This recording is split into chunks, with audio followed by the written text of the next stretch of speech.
예루살렘 공의회 야고보의 변증. 사도행전 15장 12절에서 21절 말씀입니다. 온 무리가 가만히 있어 바나바와 바울이 하나님께서 자기들로 말미암아 이방인 중에서 행하신 표적과 기사에 관하여 말하는 것을 듣더니, 말을 마침에 야고보가 대답하여 이르되, 형제들아, 내 말을 들으라. 하나님이 처음으로 이방인 중에서 자기 이름을 위해 백성을 취하시려고 그들을 돌보신 것을 시므온이 말하였으니, 선지자들의 말씀이 이와 일치하도다. 기록된 바 이후에 내가 돌아와서 다윗의 무너진 장막을 다시 지으며 또 그 허물어진 것을 다시 지어 일으키리니, 이는 그 남은 사람들과 내 이름으로 일컬음을 받는 모든 이방인들로 주를 찾게 하려 함이라 하셨으니, 즉 예로부터 이것을 알게 하시는 주의 말씀이라 함과 같으니라. 그러므로 내 의견에는 이방인 중에서 하나님께로 돌아오는 자들을 괴롭게 하지 말고, 다만 우상의 더러운 것과 음행과 목매어 죽인 것과 피를 멀리하라고 편지하는 것이 옳으니, 이는 예로부터 각 성에서 모세를 전하는 자가 있어 안식일마다 회당에서 그 글을 읽음이라 하더라. 할렐루야. 우리 하나님께 감사의 박수를 드리겠습니다. 추운 날씨에도 불구하고 또 하나님의 은혜를 사모해서 교회를 찾아주신 여러분 모두에게 하나님의 축복이 넘치도록 임하기를 바랍니다. 우리 함께 기도하시고 하나님 말씀 보겠습니다. 사랑하는 아버지, 은혜를 감사합니다. 존귀와 영광을 받기에 합당하신 주님께서 오늘 말씀을 열고 우리에게 들려주옵소서. 예수님의 이름으로 기도합니다. 아멘. 지난주에 우리는 잘 성장하는 안디옥 교회와 예루살렘 교회를 순식간에 혼란에 빠뜨렸던 교리 논쟁을 살펴보았습니다. 교리 논쟁이 지나치면 이게 무섭습니다. 오래 끌면 큰일 납니다. 부흥하던 교회가 아주 시험에 들 수가 있죠. 이 복음이 유대로부터 시작되었지만 유대에 머물러 있지 않고 이 사마리아와 땅 끝으로 번져나가면서 수많은 이방인들이 예수를 믿게 되었습니다. 단 한 세대 만에, 한 30년 만에 오히려 예루살렘 유대보다도 훨씬 더 많은 이방인들이 크리스찬이 되어 들어오게 되었습니다. 그러자 갑자기 바리새파 출신의 유대인 신자들이 할례와 율법 지키는 문제를 들고 나왔습니다. 십자가 보혈의 은혜만으로 구원받는 것은 너무 쉽지 않냐? 그럴 리가 없다. 은혜도 중요하지만 그것만으로는 안 되고 이 인간의 행위, 율법의 규례를 지켜야 된다. 이방인들이 예수 믿는 거 좋지만 할례 받고 율법 지키는 걸 플러스하지 않으면 그건 완전한 구원이 아니다. 천국 가서 천국 문 앞에서 큰 코 다칠 수 있다. 이렇게 잘못된 교리를 전파하니까 예수 믿은 지 얼마 안 된 어린 이방인 신자들이 굉장히 두려움에 휩싸였죠. 초대교회 전체에서 이 문제는 굉장히 심각한 문제였습니다. 구원이 전적으로 하나님의 은혜로만 얻어지는 것이냐, 아니면 예수님도 필요하지만 할례와 율법까지 지켜서 완성되는 것이냐. 이것을 제대로 해결지어 놓지 않으면 앞으로 수없이 많이 예수를 믿고 주님께로 돌아올 이방인 신자들이 굉장히 불완전한 구원, 두려운 구원 때문에 덜덜 떨 수도 있었습니다. 문제 사안이 심각했던 것만큼 바울 바나바가 예루살렘으로 직접 달려 올라갔고, 지난주에 우리는 예루살렘 공의의 시작에서 바울 바나바가 간증을 하고 베드로가 바울 바나바의 주장을 서포트하는 그런 간증을 한 것을 함께 살펴보았습니다. 지난주에도 말씀드렸습니다만 이런 식의 율법주의적인 신앙의 폐해는 아주 심각합니다. 그 당시에는 할례 하는 것과 이 율법 지키는 것이 문제였지만은 오늘날 교회 내에서도 우리 나름대로 만들어 놓은 율법주의적인 전통이 많습니다. 어떤 교단이나 교회에서는 방언을 너무 강조해서 방언 못하면 구원 못 받은 것처럼 몰아붙이기도 하고, 어떤 교단에서는 침례 방식으로 세례받는 걸 너무 강조해서 다른 교단에서 세례받은 것은 진짜 세례가 아니라고, 구원받은 게 아니라고 강조하기도 하고, 어떤 교회에서는 특정 교리를 너무 강조합니다. 그래서 웨스트민스터 요리문답 이런 거 안 했으면은 굉장히 구원 못 받은 사람처럼 째려보기도 합니다. 또 어떤 교단에서는 11조 문제를 또 너무 강조해가지고 거의 그것이 율법이 되어버리는 경우도 있습니다. 율법주의적인 신앙의 문제는 무엇입니까? 세상적인 사고방식으로 하나님을 해석한다는 것입니다. 세상적 사고방식은 세상에 공짜는 없다. 준 것만큼 받는 것이다. 심은 대로 거둔다. give and take다. 인과응보다. 우리가 행한 만큼 하나님이 우리에게 돌려주시는 것 아니냐고 생각합니다. 그런데 이게 처음부터 불가능한 게임이거든요. 왜 율법주의가 피곤하냐 하면은 인간의 어떤 행위로도 어떤 성인군자도 하나님의 기준에 도달할 수가 없습니다. 아무리 열심히 한다 되는 게 아닙니다. 여러분이 하루 종일 밥만 먹고 축구만 해보세요. 메시같이 되나? 절대 안 됩니다. 프리미어리그 입단, 여기 앉아있는 그 누구도 평생을 축구를 해도 못 간다고 저는 확신할 수가 있습니다. 열심히 한다고 되는 거 아닙니다. 단 하나의 죄도 짓지 않아야 하나님의 거룩에 도달할 수 있는데 율법주의자들도 거기에 도달 못합니다. 아무리 헤엄 잘 치는 사람도 태평양 건널 수는 없습니다. 인간적인 수양과 절제, 도덕과 윤리로 최고로 갈 수 있는 게 맹자, 공자, 석가모니 정도입니다. 대단한 인물들이죠. 그러나 하나님의 나라의 수준에 딱 가면 동네 축구 스타도 프리미어리그 수준에 딱 가면 아무것도 아니듯이 그 누구도 하나님의 거룩의 기준에 자기의 행위를 맞출 수는 없습니다. 마찬가지입니다. 그래서 처음부터 포기하고 우리는 예수 그리스도의 보혈의 은혜를 붙잡는 것입니다. 하나님께서 인간의 힘으로 안 되기 때문에 예수의 보혈의 다리를 건너서 와라고 했는데 굳이 그 다리 밑에 자기가 또 다리를 또 설치하겠다는 이 율법주의자들, 처음부터 불가능한 게임이기 때문에 그렇게 살면 피곤한 것입니다. 여러분이 율법주의적으로 예수 믿으면 정말 피곤합니다. 불안합니다. 이들의 가장 결정적인 문제는 하나님을 크게 오해하고 있다는 것입니다. 하나님을 무서워합니다. 허연 수염에 무서운 눈을 하시고 회초리를 드시고 하늘에서 우리를 째려보고 있다가 한 번만 잘못하면 그냥 그 회초리를 던져서 펑펑 기절시키는 그런 분으로 생각합니다. 그래서 율법주의적 신앙으로 사는 사람은 계속 하나님의 눈치를 보고 삽니다. 옛날에 헬라의 신들이 그랬거든요. 조금만 잘못하면 벌을 내렸거든요. 그래서 율법주의적인 신앙으로 신앙생활을 하면 헌금할 때도 봉사할 때도 다 하나님을 달래기 위해서 합니다. 하나님 화내지 마세요. 자기 인생에 조그만 어려운 일이 생기면 내가 목사님이 주차 봉사하라 그랬는데 안 해가지고 이 꼴을 당하는구나. 이런 식으로 원인 분석을 합니다. 이런 식으로 하나님을 보는 사람은 정반대의 케이스로도 굉장히 계산적인 생각을 하죠. 내가 이 정도 했는데 하나님이 알아서 하시겠지. 내가 이 정도 헌금했는데, 이 정도 교회 봉사했는데 하나님도 뭔가 보답을 해주셔야지. 그래서 이분들은 자기 뜻대로 인생이 조금만 안 풀리면 불같이 화를 냅니다. 하나님한테. 내가 하나님한테 어떻게 했는데 하나님이 나한테 이럴 수 있나. 내가 11조를 안 했나? 교회 봉사를 안 했나? 근데 어떻게 내가 병에 걸릴 수 있지? 어떻게 내 자식이 시험에 떨어지지? 어떻게 내 사업이 이렇게 어려워질 수 있지? 내가 하나님한테 어떻게 했는데? give and take.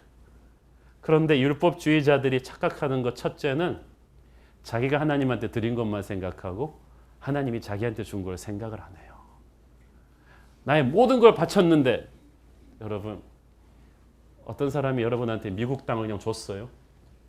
그리고 그럼 여러분이 가진 거 다 팔아서 줬어요. 그러면서 여러분이 자기 판 것만 생각하는 거야.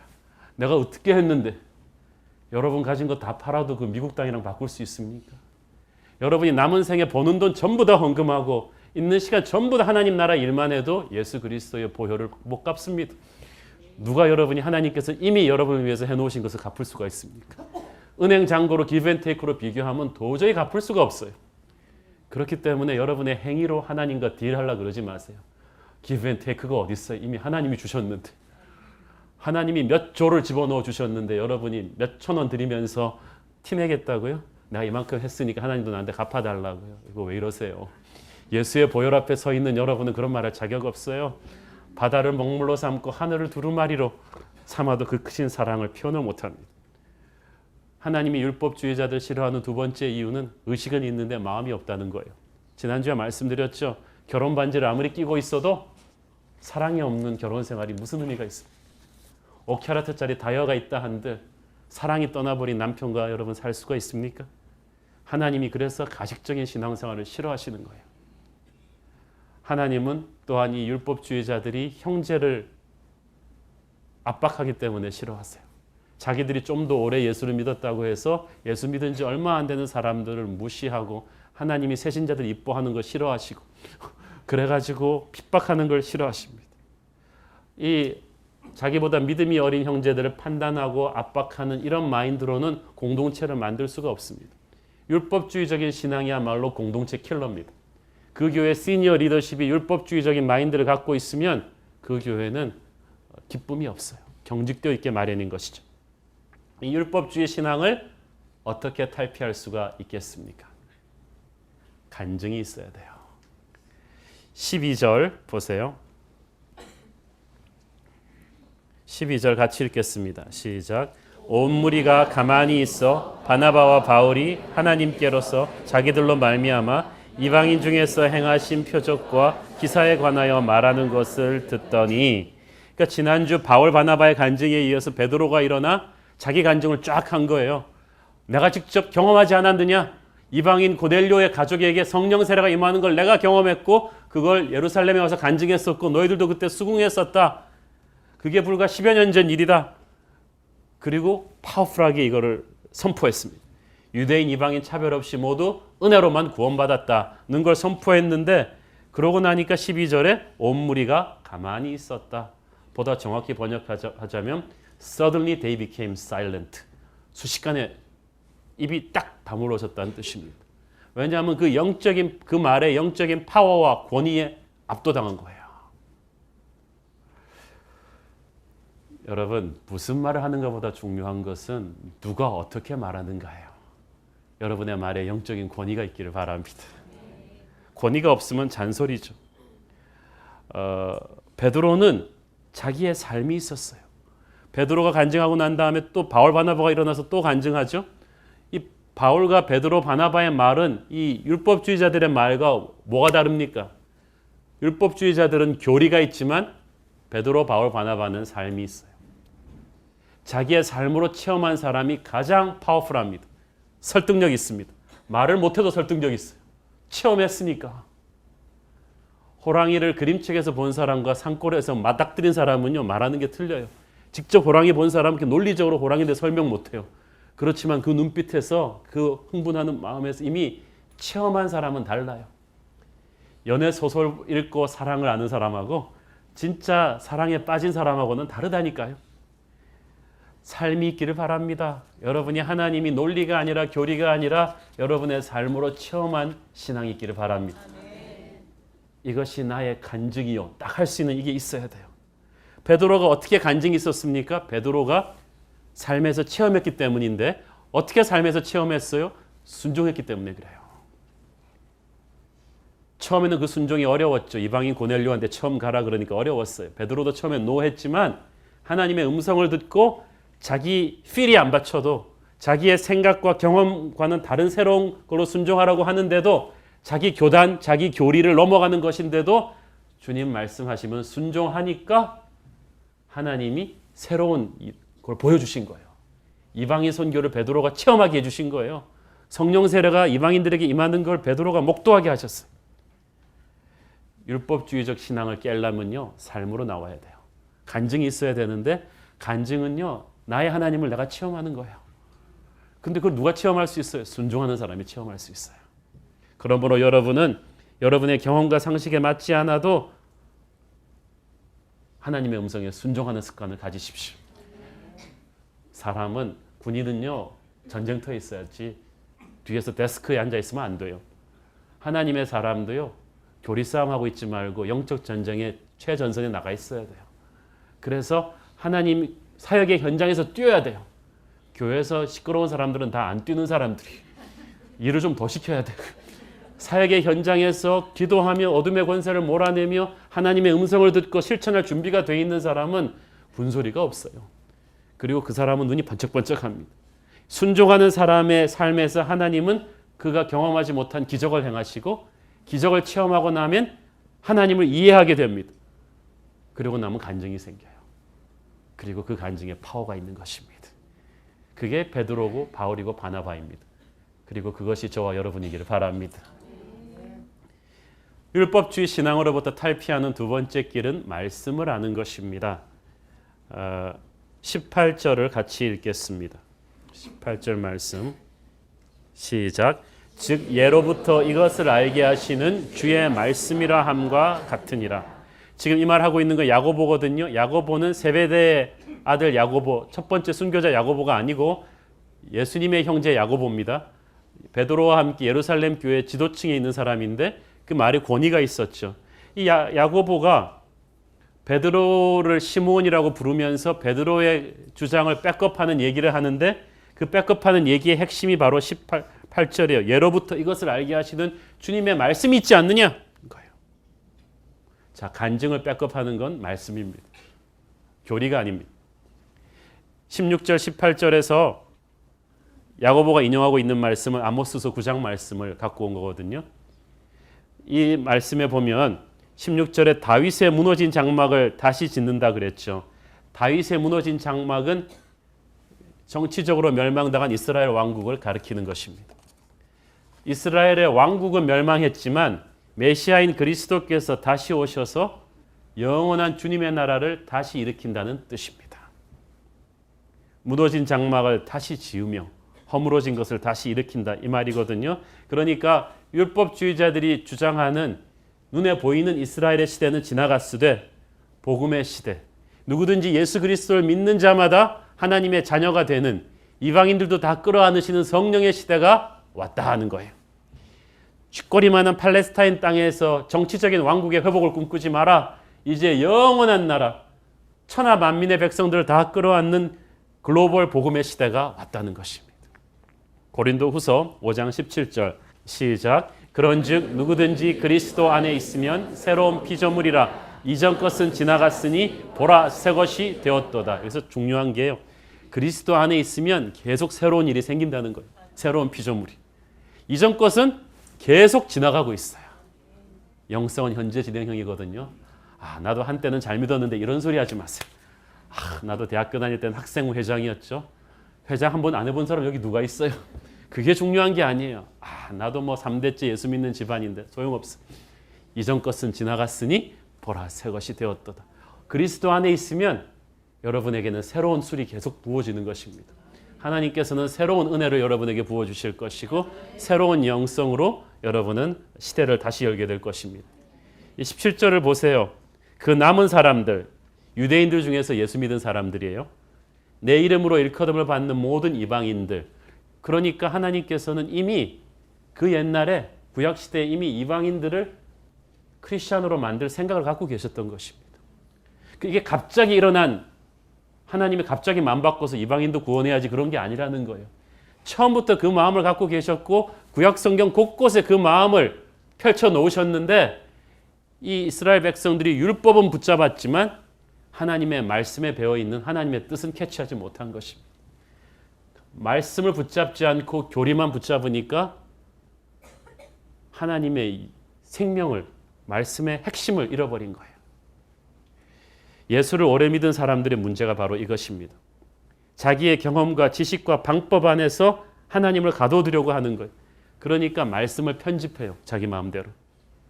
율법주의 유대인 신자들이 그랬어요. 그래서 열심히 하나님을 믿었는데 포인트를 잘못 잡았어요. 왜 어렸을 때부터 공부 못하는 애들은 그렇잖아요. 열심히 하는데 결과가 안 받쳐주네. 왜? 출제자의 의도를 전혀 모르는 거예요. 영원한 천국의 출제자이신 하나님의 마음을 모르고 열심히 신앙생활을 하는 사람들이 정말 불쌍합니다. 그들은 전통을 지켰지 말씀을 지킨 게 아니에요. 구약시대 때는 하나님은 율법을 주셨고 제사를 통해서 이스라엘 백성들을 통해 영광 받으셨습니다. 그게 틀렸다는 게 아닙니다. 그러나 성령의 시대가 오면서 율법과 제사를 잘 모르지만 우상을 섬겼던 이방인들이었지만 하나님께서 그들에게 성령을 부어주시고 하나님의 백성을 삼으셨습니다. 자, 구약시대 때 율법이 틀렸다는 얘기는 아니에요. 그렇지만 그것은 그들의 믿음이 어렸을 때 체계를 세우는 방법이었을 뿐입니다. 기저귀를 어렸을 때는 차야죠. 그렇죠? 그렇지만 15살이 됐는데도 기저귀를 계속 채워달라고 한다면 얘는 좀 이상한 애죠. 해주는 부모도 이상한 사람이고 어린아기를 다루는 부모의 사랑과 15살 된 티네이저를 다루는 부모의 사랑은 달라야 하듯이 율법이 틀렸다는 것이 아니고 그것은 그들이 어렸을 때 쓰던 것이고 이제 하나님께서는 그들을 성숙한 민족으로 열방으로 나가는 복음의 해군 기지로 쓰려고 준비하셨는데 아직까지도 어린아기의 기저귀만 차고 있으려 하니까 하나님의 새 계획을 담을 수가 없는 겁니다. 하나님은 새 포도주를 부어주시는데 그들의 부대는 옛날 것이었다는 것입니다.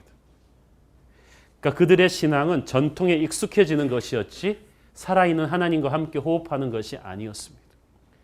내가 교회를 10년 다녔어. 아무 소용없어요. 똑같은 걸 10년 되풀이하고 있는 사람이 있거든요.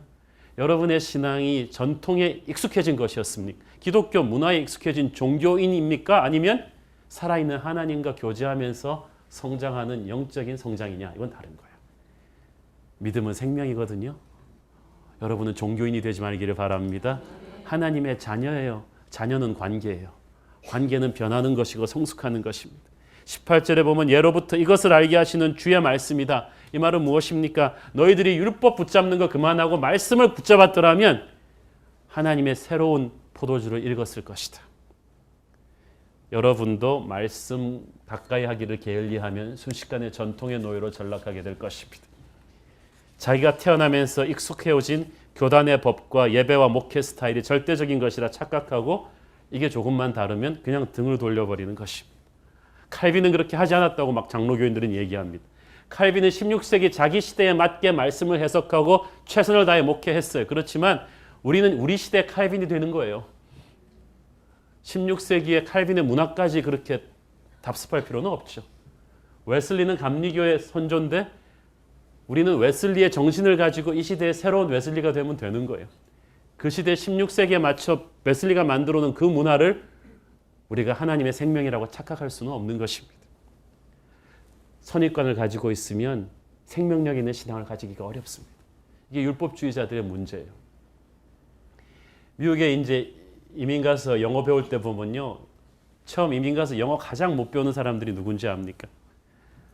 한국에서 인류대학 영문과 나온 사람들. 참 힘듭니다. 한국에서는 교만이 충전한데 딱 미국에 떨어뜨려 놓으면 햄버거도 못 사 먹습니다. 미국 음식은 시키면 뭐 많이 물어보거든요. 샐러드를 시키면 드레싱을 어떻게 해줄 거냐, 뭐 이렇게 막 고기를 시키면 미디엄이냐, 미디엄 웰던이냐, 뭐 많이 물어봐요. 그래서 한식을 주로 먹게 되죠. 하와이유도 잘 안 나와요. 왜냐하면 하와이유 한국에서 배운더라 미국 사람이 fine, thank you, and you라고 물어야 되는데 제가 만난 그 어떤 미국 사람도 하와이유 그랬을 때 fine, thank you라고 말하는 사람 한 명도 없었어요. 깜짝 놀랐어요. What's happening, brother? 막 이러는데 그러므로 한국에서 배운 영어 문법적인 영어가 오히려 걸림돌이 되는 거예요. 그런데 영어 제일 잘하는 사람은 한국에서 영어를 아주 안 배운 애기들이 잘합니다. 하나도 안 배워야 돼요. 선입관이 없으니까 알파벳도 안 배우는 게 낫고요. I am a boy도 안 배우는 게 낫습니다. 가서 누가 미국에서 I am a boy, you are a girl 그러고 있냐고요. 한국말로도 안 그러잖아요. 나는 소년입니다. 누가 그런 이상한 얘기를 하고 있어요. 그런데 신앙도 그렇게 율법적으로 믿는 게 그렇게 문법적으로 영어 배우는 것과 똑같아요. 우리는 문법의 노예가 돼가지고 성문 종합 영어 보고 영어 공부해가지고 안 틀리려고 노력하는 거예요. 미국 사람들 틀리지 말아야지. 그러나 문법을 어느 정도까지는 하지만 어느 순간에 문법책 찢어버리고 그냥 영어를 몸에 붙여서 부딪혀서 해야 되는 것처럼 신앙의 세계도 마찬가지예요. 아무것도 모를 때는 기본적인 문법으로 율법을 줬지만 그걸 끝까지 붙잡고 있으면 그 노예가 돼서 즐기지 못하는 것입니다. 여러분 은혜 받는다는 게 뭔지 아세요? 내가 원하는 것이 이루어지는 것이 아니라 내가 먼저 깨어지는 것입니다. 내 옛 생각이 먼저 깨어져야 그 다음부터 하나님이 믿어질 수가 있습니다. 내 생각, 내 주장이 깨끗이 틀렸다는 걸 인정하고 그분의 생각이 더 높고 크고 아름답다는 것을 인정하는 것입니다. 영성이란 하나님이 내게 맞추는 게 아니라 내가 하나님께 맞추는 것입니다. 점점 내려놓는 게 많아야 영적으로 성숙해지는 거예요. 이러기 위해서는 날마다 말씀을 붙잡아야 돼요. 기도하면서 말씀을 읽어야 돼요. 그래야 날마다 새롭게 업그레이드 되시는 하나님의 음성을 들을 수가 있습니다. 업데이트 되는. 하나님은 아침마다 새롭고 늘 새로우신 분입니다. 어제의 은혜를 붙잡고 언제까지 여러분 계속 우려먹으며 살 것입니까? 제가 사도행전 강해 설교가 이번이 한 5번째 되는데 그럼 옛날 설교 노트 그대로 들고 나올까요? 요즘 주시는 말씀이 다른데? 은혜가 다른데? 여러분이 말씀 앞에 말씀을 통해서 날마다 주님과 교제하고 있어야 율법주의가 깨집니다. 매너리즘이 깨집니다. 하나님은 날마다 새로운 일을 행하시는 분이고 내가 알지 못하던 크고 비밀한 일을 여러분한테 보여주실 거예요. 이때까지 여러분이 하나님이 경험한 것만큼만 해주기를 원하세요? 아니면 더 크고 비밀한 일을 보여주길 원하세요? 새해에는 여러분이 새로운 차원으로 가기를 바랍니다.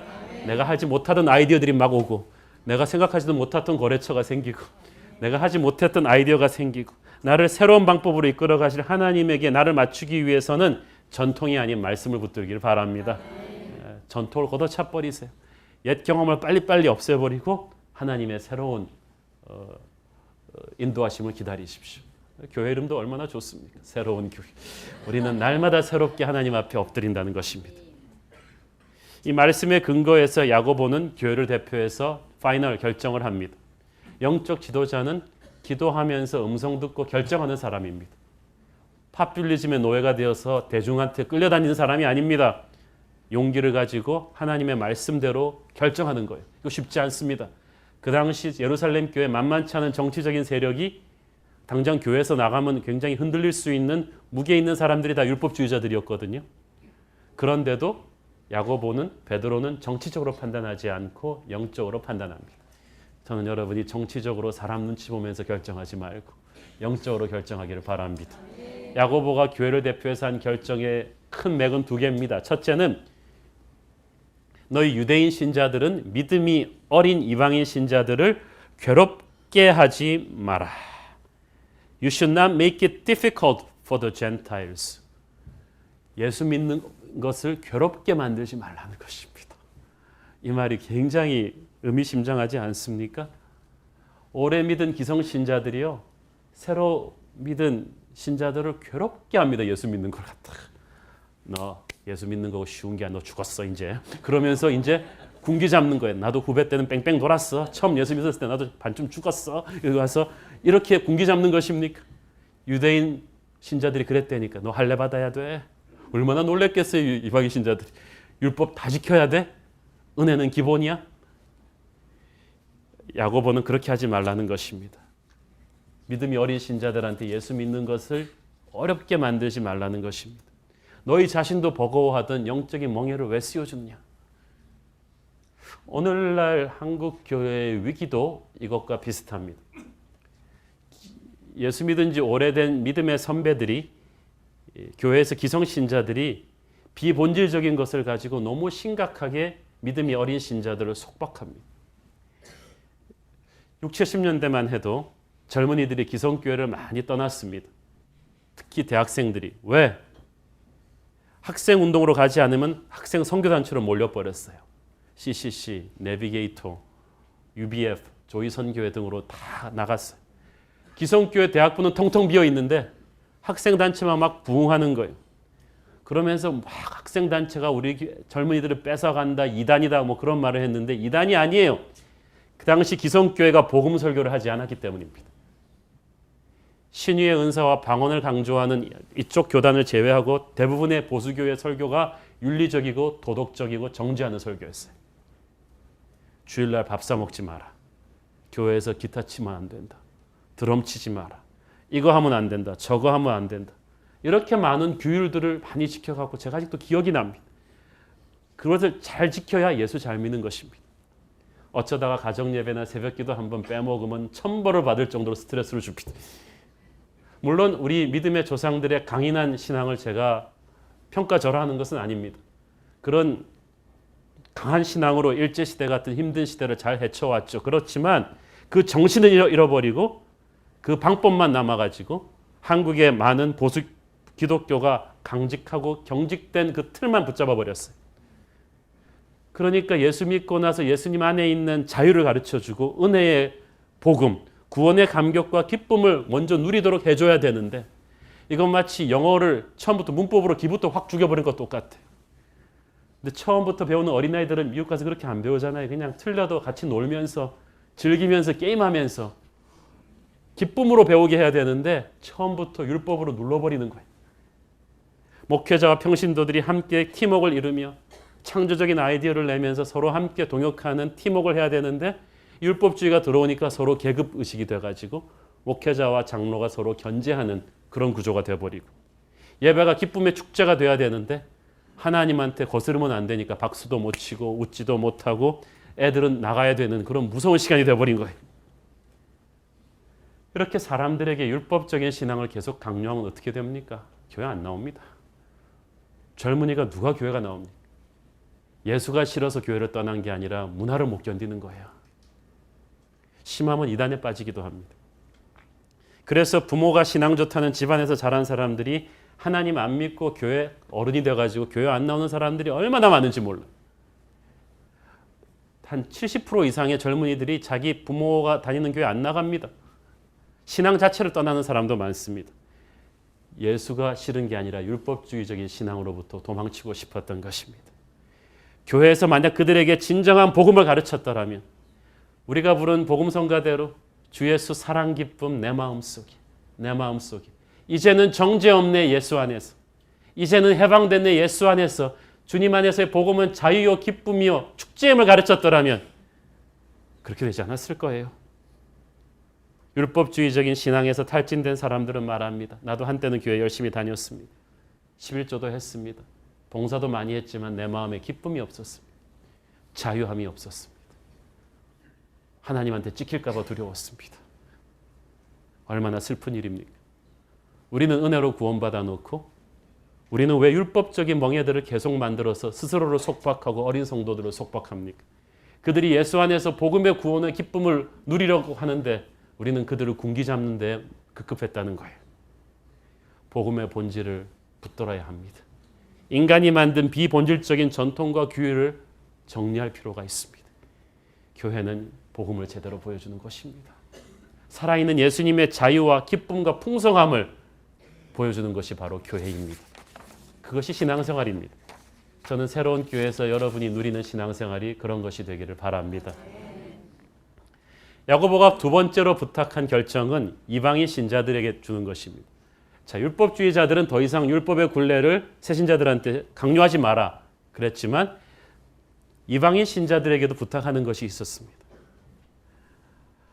이제 은혜로 구원받았으니까 어차피 예수님이 다 은혜로 덮어주시니까 이제 막 살자. 그래도 되는 것입니까?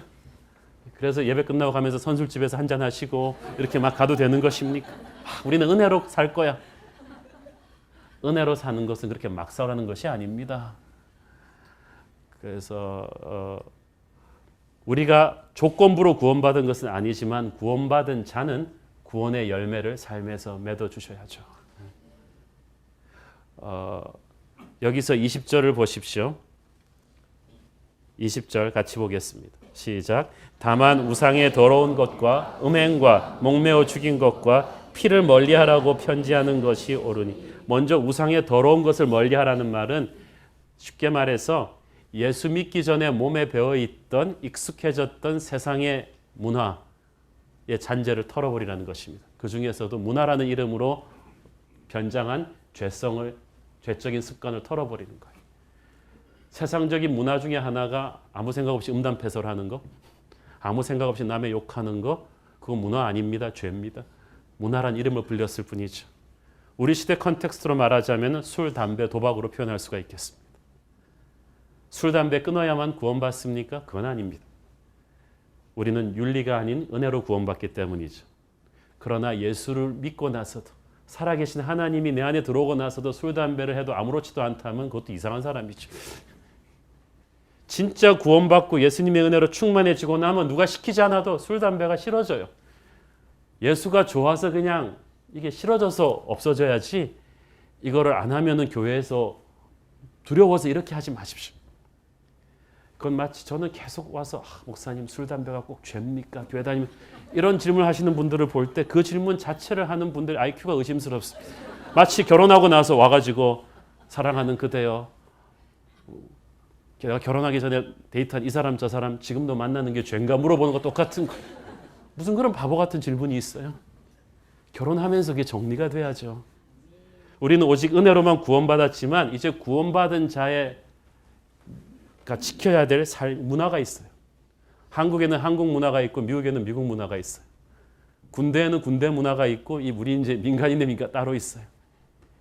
거지 문화가 있고 왕이 되면 왕의 문화가 있는 거예요. 이 세상의 문화가 있고 하늘나라 문화가 있습니다. 여러분은 구원받아 예수 믿고 나면 더 이상 세상의 문화를 지속할 수가 없어요.